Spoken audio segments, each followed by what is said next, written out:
Okay guys, so we're here for you today with another session breakdown. I'm actually going to be talking through a session I did before I left university, before the whole isolation lockdown occurred. We're looking at interchanges today.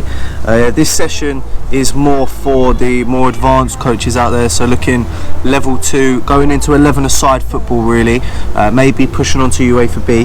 However, what we're looking at is we're looking at interchanges within an attacking position, so especially looking at the central midfielder and the wide forward, and also the striker and both central midfielders. And we'll also come on to a little interchange between the wide forward and the fullback as well.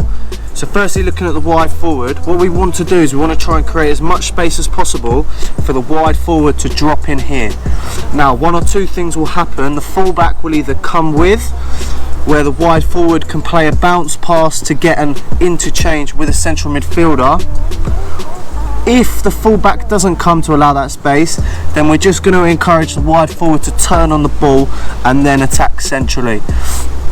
However, if he does get a turn, that gives an opportunity for the fullback to create a 2v1 down this right hand side here. Now, right central midfielder, what we're looking from the right central midfielder, as soon as that ball comes in here and we realise that the fullback is actually applying pressure, this is when we're looking for the right midfielder to make his run in behind. Now, for us to be able to give him the time to be able to do that, because obviously on a full size pitch the distance to make an interchange is a lot quicker, this is where we're going to play a bounce pass off of our fullback if possible to create that interchange. Now, sometimes that's not on. The fullback, we don't create enough space for our wide forward. So what we're going to do is we're going to create space for our striker. What I'm looking from the two central midfielders now is to push themselves out as wide as possible in their space to allow the striker to come forward. Again, one or two things will happen. He will either not be picked up and the ball can come straight in, he can turn and go for goal, or he's going to get someone to come in.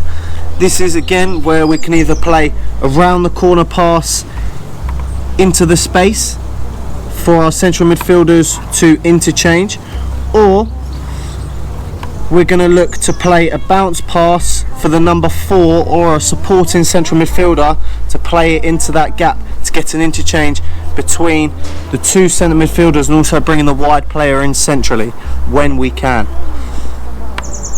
Now, what we're going to do is we are going to look at the fullback just to finish off slightly. Okay, the fullback can impact the game, especially when the wide player hasn't drawn his defender out and we're looking realistically a 2v1 situation. If we're the Reds, we're playing a 4-3-3, so this would be a fullback who's gotten higher than the opposing number 7 or number 11, and then we're looking to play a 2v1 situation down this right hand side to be able to get across into our striker. Now guys, that's been a session breakdown on interchanges. Some key points I just want you guys to focus on is the situation. Sometimes coaches go into it giving the players too much information. I gave them two situations. The defender is either going to come with you or he's going to allow you to have space. I've then given a solution to both options.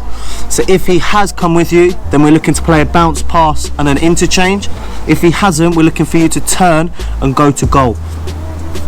Plan B. There's always a plan B. If we can, I've used plan B as a bounce pass back to our number 4. If you can't go forwards, it's okay to go backwards or sideways. However, we're looking to try and get that interchange in when possible. So thanks very much guys, this has been a session breakdown. I know I've got loads of content coming out for you guys in the next couple of days. We've got podcasts, we've got challenges. Make sure you tag at Coach Adam Alloway on Instagram, on all of your stuff. I'll put it on my story.